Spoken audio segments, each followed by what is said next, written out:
Hi. Okay, we're switching over to English here. Yes. I have just one question, and I want a one-word answer really quick. Are you having fun? Yes. Oh, oh, wow, Yes, I cool, am. wow, nice. My brain is still. Why did we speak in Dutch for 50 minutes before we I don't know. recorded? I That don't was know. We can do a podcast in Dutch someday. We should. That'd be fun. Why not? yeah, for my one Dutch audience member. No, two, I think. No, I think one is Dutch and the other one is Dutch speaking, but not originally Dutch. Oh, okay. So Oh, yeah, like me. let's do it. Let's do it. Yeah, that was fun. Yeah, I don't know why we just started off in Dutch. Yeah. You're Okay, like the only like the only person I speak Dutch with, and it's so funny because you're not Dutch. You're just that there. You is just happen to be there. wow. Okay, so Yeah. that kind of falls into what we're not going to talk about, which is Yes, that's the other topic living we decided not to talk about that we today. decided. But I'm going to put a teaser out there because this is what I really want to talk about next time, and that is living in other countries, your identity when you move to another country, and what reasons. You put it really well. You said you said it in Dutch. You said het op de vlucht of op zocht. Oh, yes, What would that be? I said, what are you fleeing from, or what are you looking for? What are you searching Yeah, for? yeah. That's a question that Nice. has been with me for a long time. Yeah. And I still don't know whether I'm fleeing from something or whether I'm looking for something, or maybe the two can go together. Yeah. Oh, oh, oh, that's interesting thought. Mm. Yeah, it's Yeah, like maybe fun they're because not. I'm like my academic background is in philosophy, feminist philosophy. Oh, no But way. I tuned that out, like a great part of my time. I tuned that out because I left the academia 5 years ago. But when Okay. you started asking, like you basically said, I'm thinking of this project, and that just it ripped open my entire like that part of my brain that I don't often tend to. So Yeah. like everything Yeah. came out. Yeah. But I do think about these things, but not in depth as we talked about before. We probably should Yeah. have recorded that conversation as well. We should have. Yeah. Yeah. Our past hour Yeah. in Yeah. Dutch for In the two Dutch. Dutch people who would Ah, listen. we can translate that. That's fine. Yeah. I Yeah. can make some subtitles. Yeah. But it's related, not but. So in improv comedy, you shouldn't use the word but. You say yes and. It's Because really everything interesting. is related, I think. Yeah. Even if you like, I think part of my life I've been looking for how is everything I'm in. I was like, what am I doing? Like, am I doing this? Am I doing that? Am I doing Yeah. that? Yeah. And every time I find myself on a crossroads, like in hindsight, I realize it's all the same thing. Even the particular feminist philosopher that I was studying when I was still at the university, with half my PhD finished, I quit halfway through my PhD and I left for Cyprus. Yeah. I come back and I'm like, but that feeds so much into like the way I coach and the way I see the world and the way I see human interaction and stuff like that.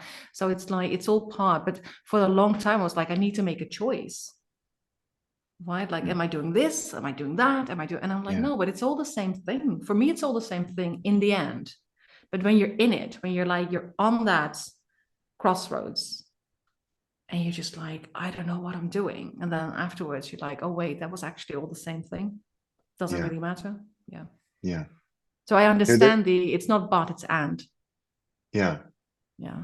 There's some really nice quotes, sort of like very Abraham Hicks, and only a few people are going to understand that reference. But But I the do. yeah, I know Yeah. you do. Yeah. And so it's the all of those things that led up to where you are now.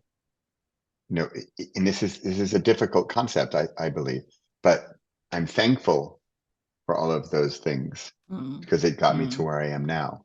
And where I Yeah. am now is kind of this one's also kind of difficult, but this is today is exactly where I'm supposed to be. Yeah. I It's heard not just a difficult concept, it's a difficult thing to embrace, especially on the good days. yeah, I'm vibing that, but on the bad yeah, days, I'm like, and then breathing in and going back and saying, this is probably exactly where I need to be right now. So maybe try to not to work myself up over this. Yeah. But that's the hard part. Like on the good days, it's easy. You know, you just said something too. You just said like where I am right now. So I was listening to her the other day, and she said, Esther Hicks, for those who want to be precise about it. And she said, and people who don't know what we're talking about, go look it up, and then you'll see where we're. Go to YouTube. Yeah. And you'll find it out, and you'll be, what the hell is this? Exactly. Yeah. And then at some point in your enlightenment, you will say, aha, now I understand what she and he or whoever are talking about. Yeah. But she had a thing that I am thinking about again. And she had something she said, and I love when she repeats things. She's really good at repeating. And she'll say, so the thing I really want you to know is that you can get from where you are now to wherever you want to go. And what I really want to say is you can get from where you are now to wherever you want to go. But the most important part about what I'm saying is you can get from where you are now to wherever you want to go. Right? So she says this thing like 3 times, and you're like, I'm waiting for the but. Where's the big but? And then she says, as soon as you are okay with where you are now. And that is one of the main lessons I've learned. Yeah, in my life. Yeah. And it's a hard one because some days are crap. Yeah. That's just a fact.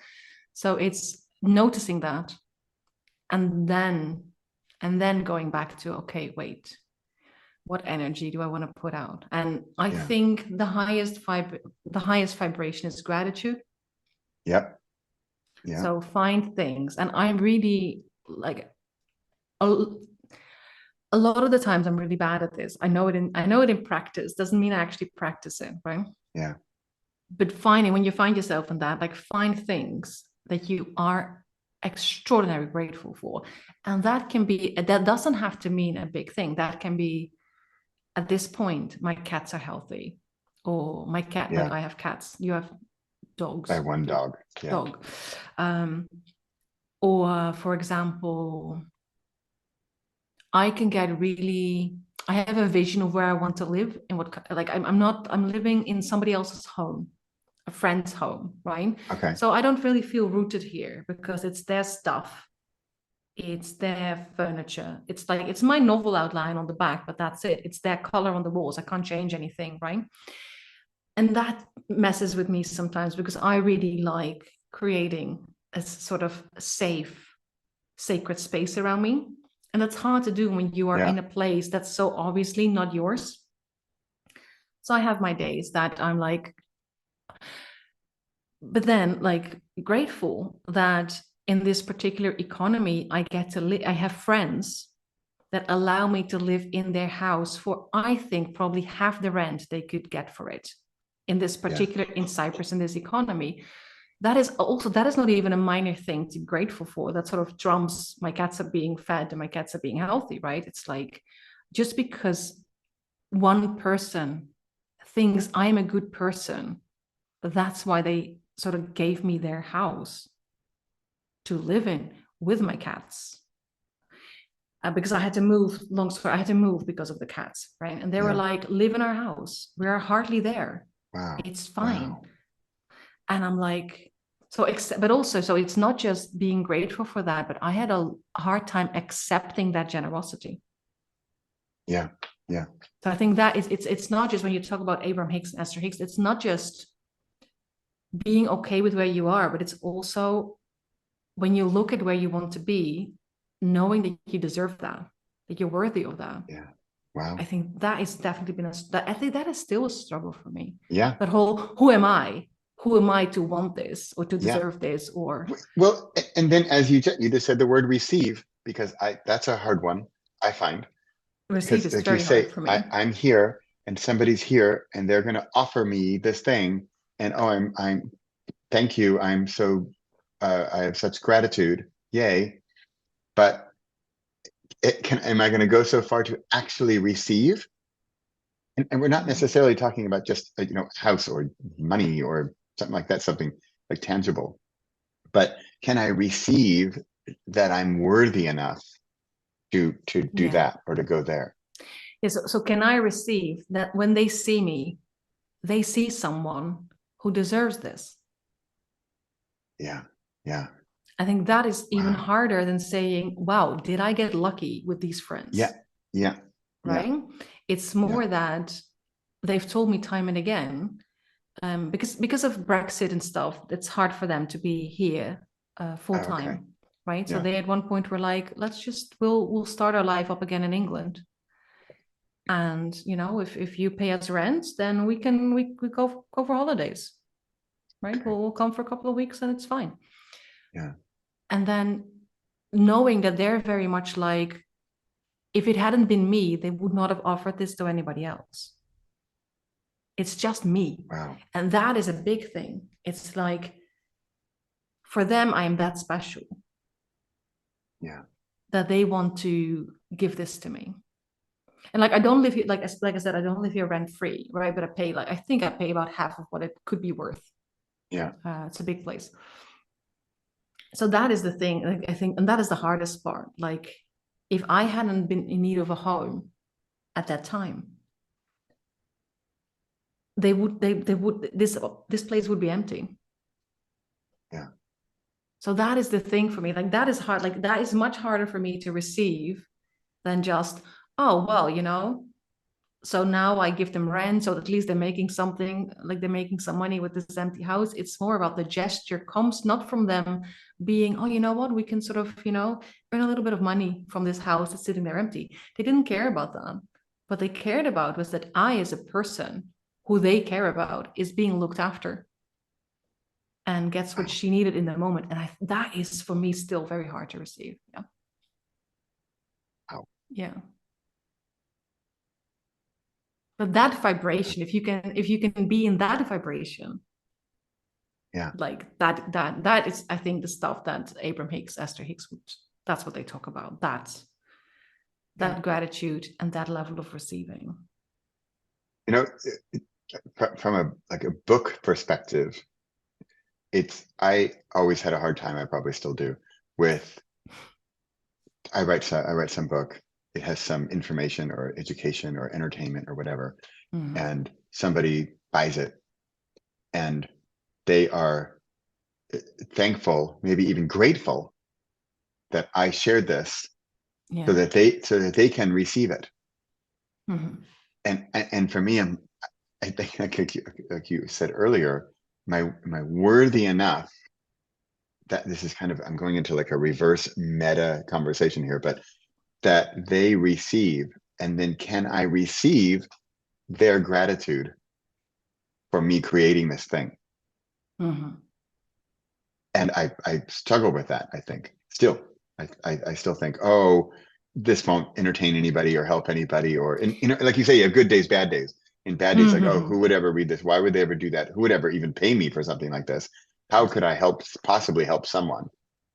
Right, especially nonfiction book guy, mostly. But Yeah, so and that's for me fiction, as well. Yeah, because I yeah, write mostly. I'm working. This is my novel outline back yeah, here. So I am working on fiction, but what I have out now is mostly nonfiction. yeah, But this is imposter syndrome, right? yeah, yeah, Yeah, and I have that actually. So this is for me, and this keeps tripping. It's really funny because I'm, as a coach who works with people who have imposter syndrome, and like it's like, I think I know, like, I can coach them because I know exactly what it feels like. yeah. And But if you didn't know, if you had never known, you had never experienced it, and you couldn't connect with them. there is no understanding. Like, Yeah, I know exactly where they're coming from. I know yeah, exactly why they struggle setting up certain boundaries around what they want and what they think they deserve and what they think their soul wants them to do in this lifetime. Right. yeah, So, yeah, like, because I struggle with that. And when I look back, I'm like, I got quite far. I'm absolutely not done. Right. I don't think I'm even halfway on my own path, but I did a lot of work when I look back. But I was thinking, so my recent book, it's not out yet, but I recently did the Kickstarter. And I remember, so I published my first nonfiction book like 6 days after we went to Edinburgh, the 20 books conference and writing Wow. retreat, right? And the reason I did it, because everybody I met there was like, this, you're doing amazing work. You need to publish this. So that sort of gave me, I don't know, do you remember me sitting in the corners of the castle with my tarot cards and reading cards for people who were struggling with their author questions? So my first two books is tarot related and specifically for writers and other creative people, right? That's kind of that's one of my niches.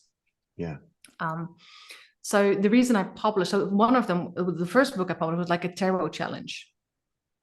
And the only reason I was even entertaining the idea of publishing that when I came to Edinburgh was because a friend of mine had said, an author friend had said, oh, you should publish this, like a nice little book for people to have. And I'm like, you can't be serious, because tarot challenge, there are like, you know, a dime a dozen on Instagram. Like people don't pay for this, right? But she's like, who cares? That nobody has done it before doesn't mean that you should not do yours. So for me, even so, I've just published, or I'm in the middle of publishing, the Kickstarter was for my 6th tarot challenge, and I still struggle with that.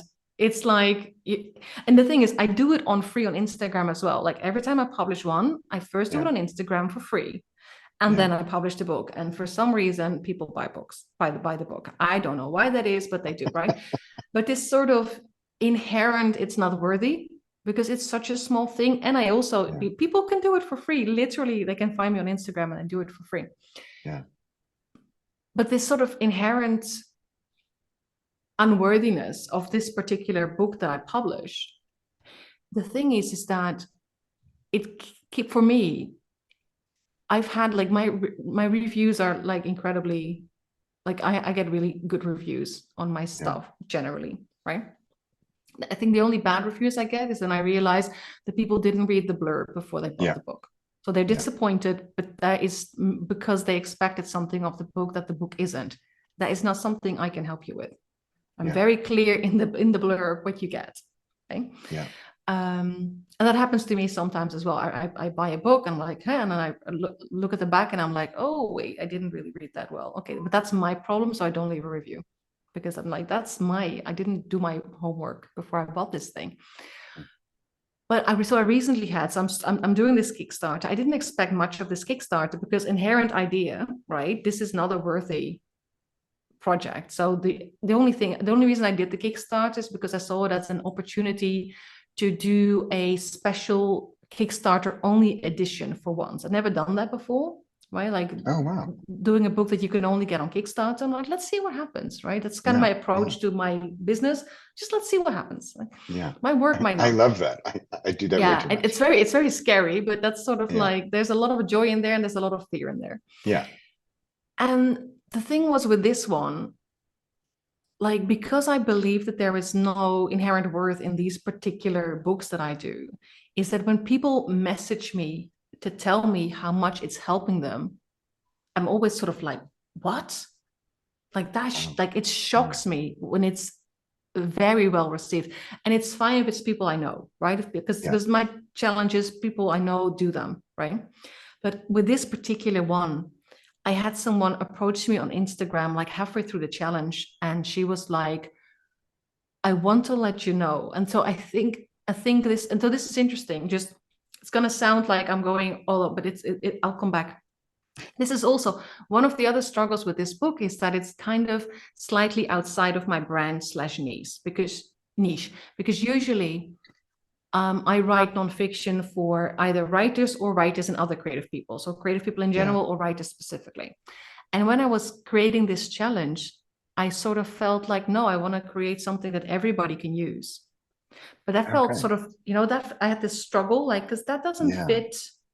But it felt really wrong to put like the creative aspect in this challenge. So I didn't do it. So then this person messages me on Instagram and tells me that they are trying to get sober. And they're halfway through the challenge. And just so this is not about a creative thing. This is about getting sober. And she just had to, I don't know this person. She had to message me to tell me halfway through the challenge how much it's helping her already staying sober.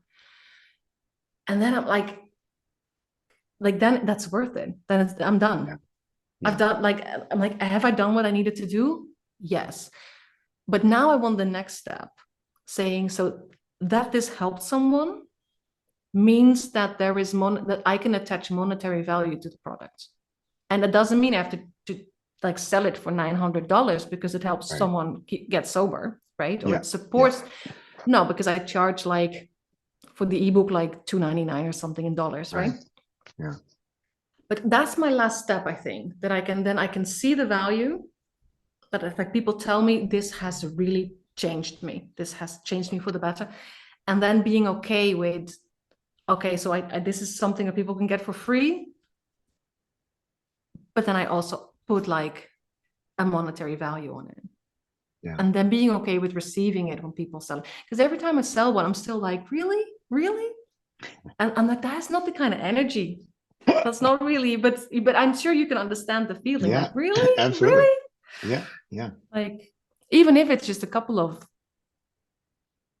Yeah. like euros, dollars. So it's interesting. I just got I had 2 reviews on my audiobook from my most popular book at some point. And one of the reviews was, I don't care what this guy is writing about. If I listen to 1 more minute of his voice, I'm gonna, kill somebody, right? And something like that, some terrible thing. And then there's another, it's like right around the same time. And then somebody else says, it was so weird how similar they were. Something like, I don't care what this guy writes about, I'm going to listen to everything he writes. And I love it all. Right. And so back to what you're saying about the sober person. So we don't know who we're going to connect with. It's resonance. Yeah. But and I so, think, but if we don't put out that vibration, yes, go back to Abraham. If we don't put out that vibration, then we're never going to connect with anybody. I mean, I love, because she talks about the radio dial. I have like an entire chapter on the radio dial. The radio dial is to 95.7.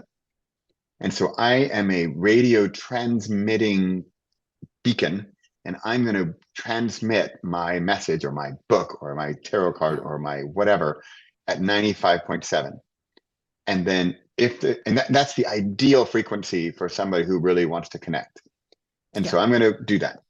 But if they are at 92.5, well, we might not even find each other, which is fine. We're different frequencies. That's fine. Yeah. But if I get somebody at 95.5 and they're here and they think, oh, wait, what's that's kind of cool. What's that? And then if I can maybe get them up to here, or they get up to there, and then we connect, then it's a delight. But if I don't transmit, if you don't create the thing, you don't have the Kickstarter, you don't create the book, then you're never going to know, for one. And sure, there's people who are not going to connect. That's fine, and they think you're terrible. But I think when we focus on that, we focus on those people who are like, "What is this? Oh God, no!" Yeah, right? Yeah. But let's be honest. How often do we have that "Oh God, no" moment with people? Yeah. Right. That is, and are we like that? We don't assume that person cares. So why would we care that? Because it's resonance. It's like, it's a good thing. It's a good thing that people know what your message is and whether or not they want to have more of that. Yeah. Because if you're vague, you're not attracting the right audience. Yeah. Or if you're trying to please, like let's say I'm back to the radio tower, and my radio tower it's kind of fuzzy, but I get from 93.3 you have like a to wide 97.9. I have a wide range, but it's kind of fuzzy and it doesn't really come in clearly. Or at least I get a lot of people. Yeah, but there's a lot of static. Yeah, so there's a lot of static. People are like, what is he doing? Is this Yeah. And even the people who I would have met directly, they have the static too. It's like, wait, I think I really like this stuff, but I don't know. It's just not coming in. I can't really hear it through. Yeah. It's like, oh, forget it. Yeah. But I mean, so I'm all for that, but that doesn't mean that that's not something I struggle with myself. Obviously. Yeah. But I see it in almost everyone I work with. like, and I even had it because so I do a lot of things, and I'm currently editing the outline of someone. And so when I do edits on someone, I will tell people like, oh, I really love this, right? But I don't know why this is, but I always forget to do like an overall, I really like I love the general idea. I think it is because as it is, I cannot tell where the author is going with it. So I cannot tell you yet whether I'm going to love the final product, right? So I had this author, and we were sort of chatting, in a sort of, I done my part, and then the author did her part, and now what's the next part in our club, in us working together on this book, me working through her outline. And she's like, but did you like the book? Like, did you like the general? So this is what we want to hear. Right? We want so I think the thing is that we want to have confirmed that what we're transmitting, right, that there is at least one person who meets us there. Because if you're just transmitting and you never get that feedback, I would say it's still worth it, right? If you're transmitting from like, where you are and what you want to be and but it can take a while before you get that feedback. And I'm all for internal validation versus external validation, but that doesn't mean that it can take that one person to say, I love this, thank you, you're helping to save me. That you just go, for me, that's often when I had doubts, that just comes in and I'm like, and that's it, we're doing the Kickstarter, we're just gonna see if we can sell this book. Let's just see what happens. I have one person who believes in me and who was really who found this really helpful. So like, must be more people. On that note, because one reason we're connecting is because you had your 10-year anniversary of your business, right? Just recently. Yes, I'm looking at the date we're recording. That was 9 days ago. Okay, so congratulations. Thank you.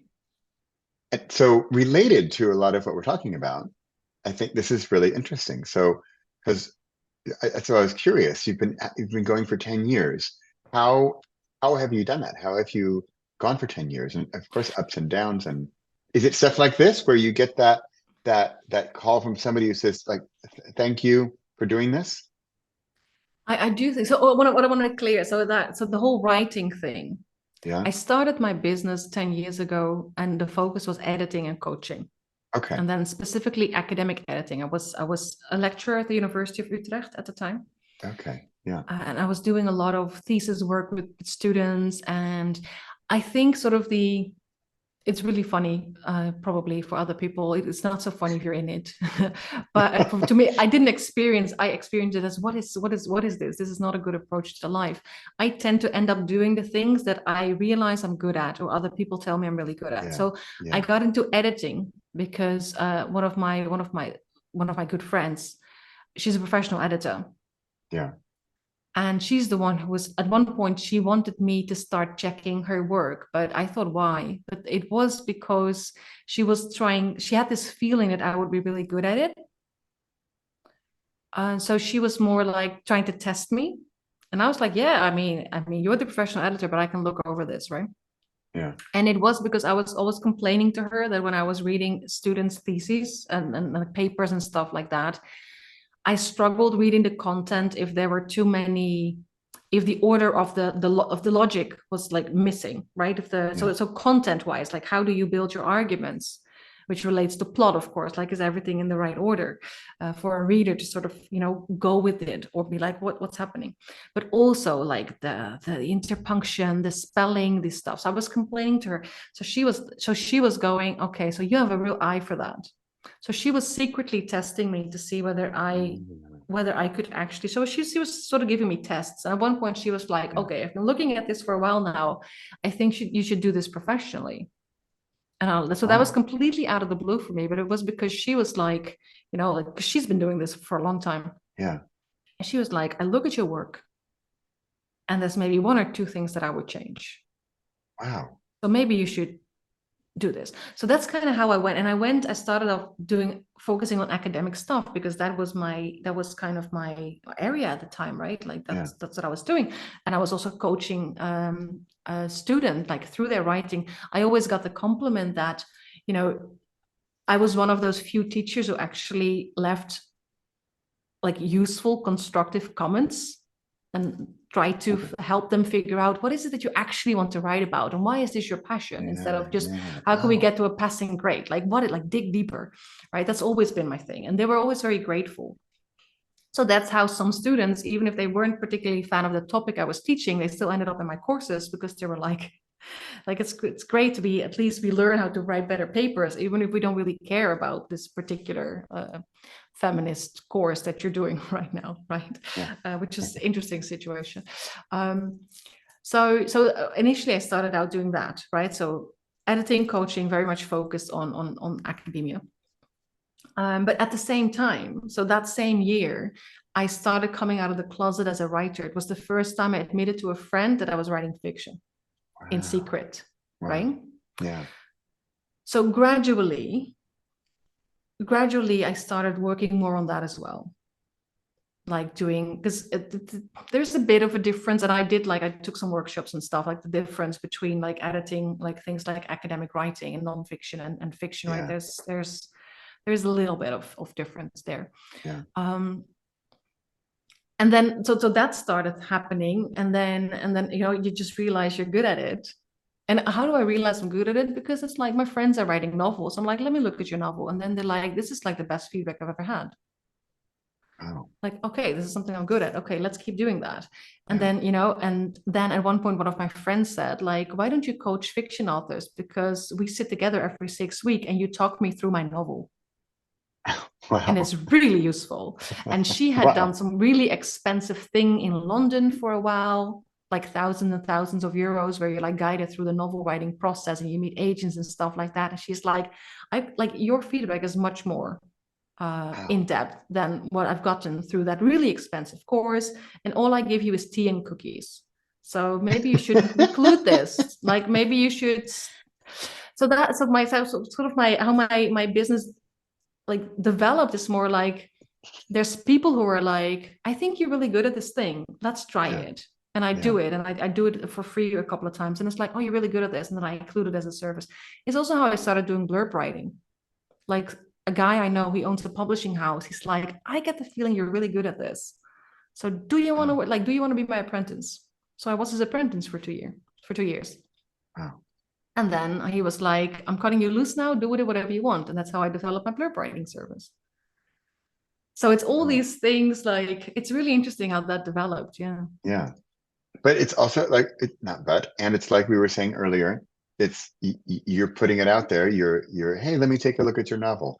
Hey, let me work on that blurb, and you see, and then you get the feedback.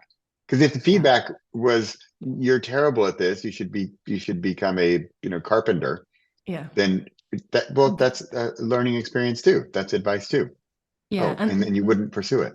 And that doesn't really happen. So I'd see there's like sort of synchronicity. Yeah. Because the blurb writing also came from 20 books to 50K, when I sat down next to someone and I basically, there were people like they're working on each other's blurb in like a circle, and it was like the last day and we had to wait before we did the big picture at the end. Right. And someone just dragged me down and set me down. It's like, help us, like help her. So I grabbed this person's iPad and I just started asking questions, and she just looked like a deer in headlights. And she's like, how do you know this thing? And at that point, I think I've been an apprentice for like 18 months. Yeah.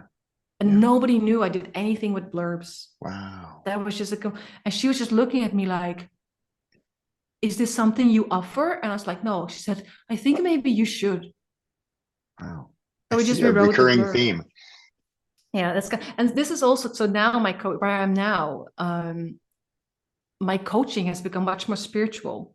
As my own spirituality developed, I gradually, very reluctantly initially, started adopting all these things. Yeah. So now it doesn't look completely like where I am right now. I still do certain things still. Like I still work with academics. I still edit academic papers. Okay. But especially when I look at my coaching, I'm like, that has completely, I had not envisioned that when I started doing this 10 years ago.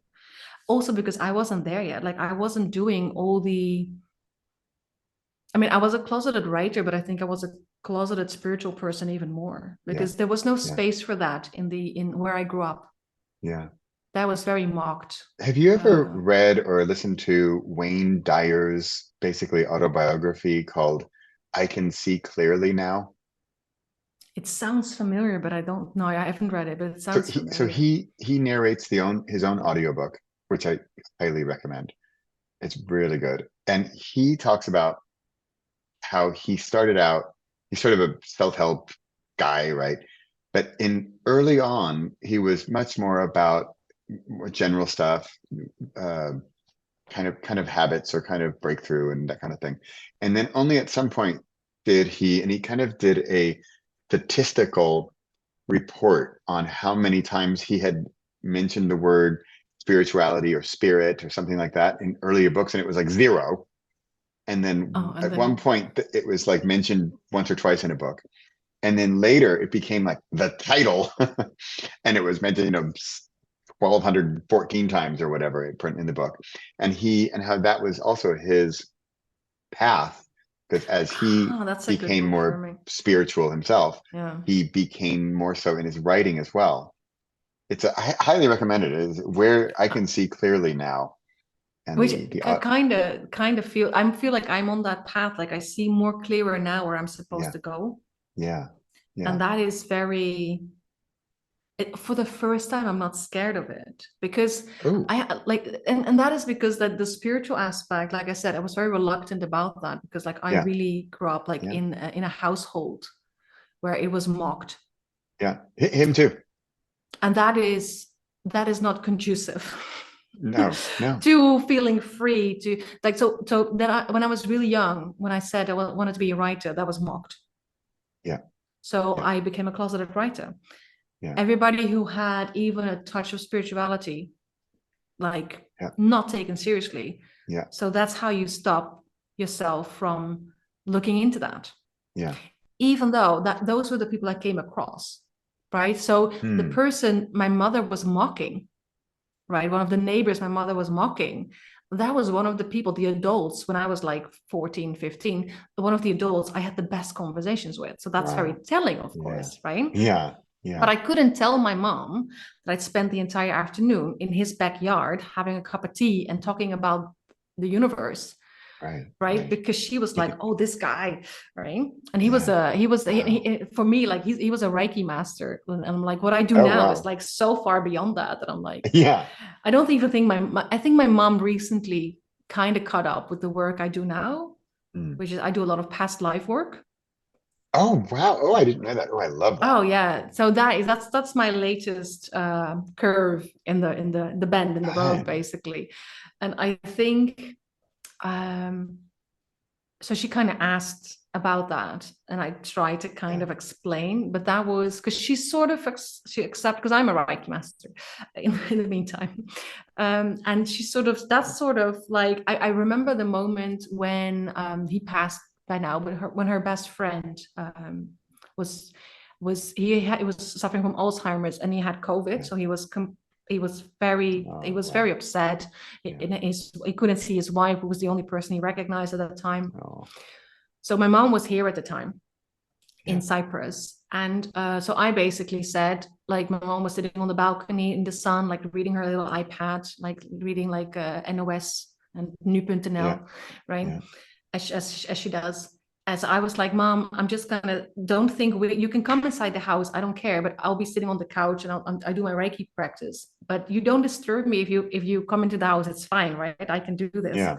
And she was like, could you send some to Henny? Hmm. And I'm like, yes, I can do that. And that was for me, it's like that was sort of the first Wow. acceptance of Yeah. anything spiritual that I've ever entertained in my life. So I was like, Wow. that was a big moment for me. And I think that helped me. You know, now I'm at the point where I like do past life readings for people, which Wow. is way beyond that. Yeah. Yeah. You know what, Maria? Our problem together is that we have way too much to talk about. Yes. And now you just Yes. open like past life regression and past life. I love this stuff. wow. And so it's now interesting. I mean, kind of the Wayne Dyer chronologically, Yeah, I need to write that. I always have yeah, a note because everybody always, every time I do an interview, every time I interviewed, yeah, somebody says, "Have you read this or have you seen this?" So I yeah, always have yeah, my so Wayne Dyer. I yeah, love the title, by the way. yeah, yeah. That's a good. And it's just like I've probably listened to it 3 times, and I always get something new out of it. It's very slow paced. It's kind of like, you can listen to a chapter a week for a while, whatever. I read books. The Okay. audio thing is, I know you're very much into audio, but that has Yeah. never. Okay. Podcasts is my limit. Okay. I just get really distracted. Yeah. Maybe try a sample. I don't know. I'm a fan No, of I can his, and just I like buy his the book. voice and I stuff. can just buy the book. It's a book, right? I can buy it. Yeah, I'm sure it's a book too. Yeah, Yeah, so, yeah, must be a book. so Yeah. I could just read it in paper or on my Kindle app. It's fine. Okay, we are going to have we have like at least 2 more hit topics we can talk about that we are not going to do today. But I can see the chronology. What is that word? Chronologically, I chronology, think chronology is not bad. I is that think, a yeah, good let's word? All go right. for it. Let's go The for it. timeline of Otherwise, like we'll Wayne add it. Dyer. We'll do. Yeah, it's a We'll new add one, it. chronology. Yeah. The timeline of like Wayne Dyer going from there to there, and how he grew and added spirituality into his work. And I could see that with you, I think, Mm. from what I'm seeing, because we were kind of talking about 10 years and your business, and you're still going and Yeah, going and further. you asked me a couple of weeks ago, like, what would you say to, Yeah, and I would, so my advice to like me 10 years ago, right? yeah, And I would say, just go with it. yeah, And also that, also remind myself, like, you're not always supposed to know where you end up. So yeah, yeah, trust. yeah, And also, so I have like, I see on the path, like when I look back, I see so much resistance because of all these ideas I had in my head about, okay, so you just pick a niche and you stick with it. yeah, And then every time something came along, I'm like, that doesn't really, like, it's like, when you're like a toddler and you have like, I have this block, but it doesn't yeah, fit. And I'm finally, after 10 years, at the point that I don't even want to like make the hole bigger. So all the blocks, I just want to throw the whole thing out. yeah, yeah, So that is one, like, just go with it. yeah, Just go with it, and to make sure that you understand what limiting beliefs you have. Like for me, one big thing is that you have to pick a niche and stick with it. yeah, Like it has yeah, to fit on your branding. And now I understand that your branding can be like a really big message, and then everything can yeah, fall under it, which is where I yeah, am now. yeah. Like I understand my purpose now, and so this is 10 years in the making, or almost 38 years in the making. And I now see how actually, and so instead of spending way too much time thinking, but how does this book fall under that? Yeah, I am much more, oh wait, this is what I do. And it's all boils down to the same thing in the end. And that has given me so much peace and quiet, wow, because I've been fighting that for so long. Like, why yeah, am I doing this? Why am I doing this? yeah, And I just figured out what I'm doing here. So why is now this showing up in my life? And I didn't understand that it's all part of a much bigger picture. wow, So that will be advice to myself. Yeah. yeah. And that could probably be similar advice to the you of 10 years from now in the future. Oh, yeah, because I feel right now that I'm only just getting a glimpse. Like I say that I understand my purpose now, but I think that is just the beginning, and it's Wow, just gonna wow. get. And I did a tarot spread on like on the 10 years, right? Yeah, And the card, like, how familiar are you with tarot? I know I not read so much. okay, I read your cards. I still remember the card, and it was funny because the conversation that we had before, I keep thinking of this card, and that card was also, it was the Two of Wands.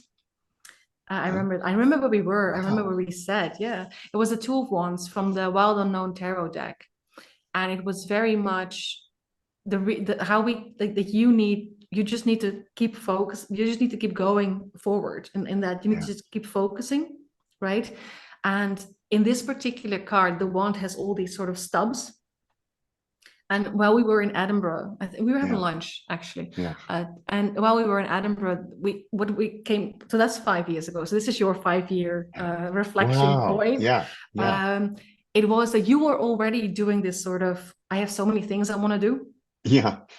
And the sort of the advice that I got from the card was, but they're all part of the same want.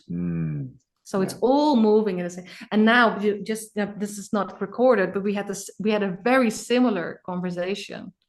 You want the same things that you wanted 5 years ago. Yeah. Wow. So I was seeing that card. So the card I got is the card I got on the question, okay, so how can I sort of roll with all the changes that the next 10 years are going to bring me, right? Was the Tower. And the Tower card is one of the most feared cards in the tarot, because it means upheaval and uprooting, and it's basically, not in my decks, but in usual decks, it's a tower and it's on fire and people are jumping from the windows, right? Wow. But I once upon a time heard somebody say that we should never forget that the tower is an event you invite. So often subconsciously, right? But when the tower shows up, it means you're ready to be, for whatever it is that the card is referring to, for it to be uprooted. So when I look back now in this conversation with you, I see all this resistance and there's a change on the path and things are changing and I have so much resistance. But the answer is I need to become comfortable with the tower showing up again. Okay, so I thought I was building this up and it feels like it's breaking down, but it's not that, because it's all it's all needed to get to where I want to be, where I need to be. Yeah. So that was very like, oh, there's so much resistance because I have not embraced the tower.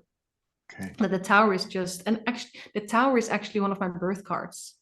So that's, I'm just making that connection now. So I'm like, that is for me, just roll with it. Like, just, roll with the punches and just, Wow. Okay, so we're going to talk more. If you are, by the way, this is an invitation. I've done this before a couple of times. Are you really into like past life stuff? Oh yeah, I've done it many times. I love it. Well, I don't do past life regression. Okay. I don't know what the difference is. I do Akashic Records readings. Okay. Okay.